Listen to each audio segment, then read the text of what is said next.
Hello everyone, welcome to SPS. നമ്മൾ stock സീരീസിലെ 11ാമത്തെ video ആണ് പോകുന്നത്. അപ്പോൾ പഴയ വീഡിയോയുടെ കണ്ടിന്യൂഷൻ ആണ്. ആ വീഡിയോ നിങ്ങളൊന്ന് കണ്ടേക്കണം, അല്ലെങ്കിൽ നമുക്ക് പെട്ടെന്ന് കാണുമ്പോൾ നിങ്ങൾക്ക് ഒരു കൺഫ്യൂഷൻ വരും. ഇപ്പോൾ ഇവിടെ നമ്മൾ എന്താ വെച്ചാൽ പേഷ്യൻ്റ് എത്തി, ഇനി നമ്മൾ നോക്കുന്നത് CT എടുക്കുന്നു കേട്ടോ. CT എടുക്കുന്നത് എന്തിനാ ചോദിച്ചാൽ CT വിതൗട്ട് കോൺട്രാസ്റ്റ് ആണ് നമ്മൾ എടുക്കേണ്ടത്. CT വിതൗട്ട് കോൺട്രാസ്റ്റ് എടുക്കുന്നത് എന്തിനാ ചോദിച്ചാൽ അതൊരു ഹെമറേജിക് സ്ട്രോക്ക് ആണോ അഥവാ ഇസ്കീമിക് സ്ട്രോക്ക് ആണോ എന്ന് അറിയാൻ വേണ്ടിയിട്ടാണ്. ഇനി ഹെമറേജിക് സ്ട്രോക്ക് ആണെങ്കിൽ CTയിൽ നമുക്കൊരു വൈറ്റ് പാച്ച് ഏരിയ കാണാൻ പറ്റും. അത് വിത്തിൻ ദ ബ്രെയിൻ ആണെങ്കിൽ നമുക്കറിയാം ഒരു ഗ്ലോബസ് പാലസ് പുട്ടാമെന്റാണ് യൂഷ്വലി കാണുന്ന ഒരു ഏരിയ എന്ന് പറയുന്നത്. ചില സമയത്ത് എന്ത് ചെയ്യും, ആ ബ്ലഡ് വല്ലാതെ സ്പ്രെഡ് ചെയ്യുകയും അതിന് ഔട്ടർ ലെയർ പോയിട്ട് പ്രഷർ കൊടുക്കുകയും ചെയ്യും. അപ്പോൾ എന്ത് ചെയ്യും, ബ്രെയിനിൻ്റെ ഭാഗം മിഡ് ലൈൻ ഷിഫ്റ്റ് എന്ന് നിങ്ങൾ MRI വായിക്കുമ്പോൾ കാണാൻ പറ്റും. സ്ട്രോക്കിൻ്റെ ഡീറ്റെയിൽസ് ഇംപ്രഷനിൽ എഴുതുമ്പോൾ മിഡ് ലൈൻ ഷിഫ്റ്റ് എന്ന്. കാരണം ഈ ബ്ലഡിൻ്റെ ഒരു അക്യുമുലേഷൻ കൂടുന്ന സമയത്ത് എന്ത് ചെയ്യും, അത് ഇങ്ങോട്ട് പുഷ് ചെയ്യും ബ്രെയിനെ. അപ്പോൾ അതിന് നമുക്ക് എന്ത് ചെയ്യും, മിഡ് ലൈൻ ഒന്ന് ഷിഫ്റ്റ്, അതിന് നമ്മൾ പറയാം മിഡ് ലൈൻ ഷിഫ്റ്റ് എന്ന്. ക്ലിയർ ആയല്ലോ.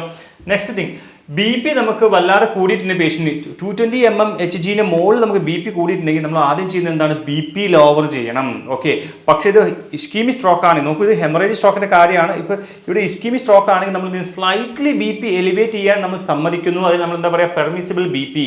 കാരണം എന്താണ്, അവിടെ ബ്ലഡ് ഇസ്കീമിയ എന്ന് പറഞ്ഞാൽ ലാക്ക് ഓഫ് ബ്ലഡ് സർക്കുലേഷൻ എന്നാണ്, അഥവാ ബ്ലഡ് അങ്ങോട്ട് എത്തുന്നില്ല. അപ്പോൾ അത് നമ്മൾ എന്ത് ചെയ്യും, ചെറിയൊരു എലിവേറ്റഡ് BP പെർമിസിബിൾ ആക്കി ന്യൂറോളജി വെക്കാറുണ്ട്. അതിന് നമ്മൾ എന്താ പറയുക, പെർമിസിബിൾ BP എന്നാണ് പറയാറ്. പക്ഷേ നമ്മളൊരു ഹെമറേജ് സ്ട്രോക്ക് ആണെങ്കിൽ 220 mmHg മുകളിലേക്ക് പോവുകയാണെങ്കിൽ നമ്മൾ എന്ത് ചെയ്യാം, അതിനെ ലോവർ ചെയ്യേണ്ടത് അത്യാവശ്യമാണ്.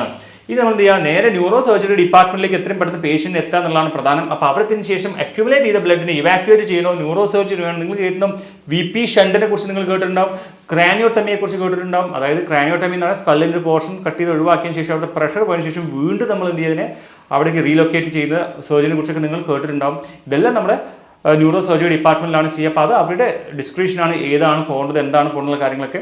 പിന്നെ നിങ്ങൾക്ക് കേട്ടില്ലേ ഓസ്മോട്ടിക് തെറാപ്പി കൊടുക്കുന്നത്, ഇപ്പോൾ മാനിറ്റോൾ പോലുള്ള ഡ്രഗ്സ് ഒക്കെ കൊടുത്തിട്ട് എന്ത് ചെയ്യും, ഈ ഒരു ഫ്ലൂയിഡിനെ അവിടുന്ന് ഒഴിവാക്കിയെടുക്കുക. പിന്നെ ഹെഡിൻ്റെ പൊസിഷൻ എപ്പോഴും നമ്മൾ ഹെഡ് പൊസിഷനിലാണ് പേഷ്യൻറ്റിനെ വെക്കുക. ഡ്രെയിൻ ചെയ്യാനകത്ത് നമ്മളെ സഹായിക്കും, ഫ്ലൂയിഡ് ഡ്രെയിൻ ചെയ്യാൻ നമുക്ക് സഹായിക്കും. പിന്നെ പലപ്പോഴും പേഷ്യൻറ്റ് കാൽസ്യം ചാനൽ ബ്ലോക്കേഴ്സും ബീറ്റ ബ്ലോക്കേഴ്സും ഒക്കെ കൊടുക്കുന്നത് നിങ്ങൾ കണ്ടിട്ടുണ്ട്.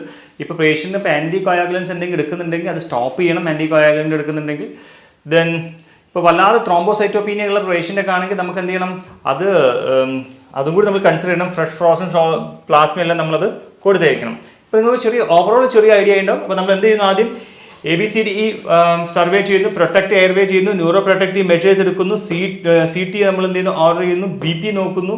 അതിനുശേഷം ന്യൂറോ സർജറി ഡിപ്പാർട്ട്മെൻറ്റിൽ പോയതിനു ശേഷം ഈ പറഞ്ഞ കാര്യങ്ങളെല്ലാം ചെയ്തതിന് ശേഷം വീണ്ടും പേഷ്യൻ്റ് ബെറ്റർ ആവാൻ വേണ്ടിയിട്ട് നമ്മൾ എന്ത് ചെയ്യുക, അവർ ന്യൂറോ സർജറി ഡിപ്പാർട്ട്മെൻറ്റിൽ എല്ലാ കാര്യങ്ങളും കൃത്യമായി മോണിറ്റർ ചെയ്യും. അതായത് CBC മുതൽ എല്ലാ കാര്യങ്ങളും കൃത്യമായി മോണിറ്റർ ചെയ്യും.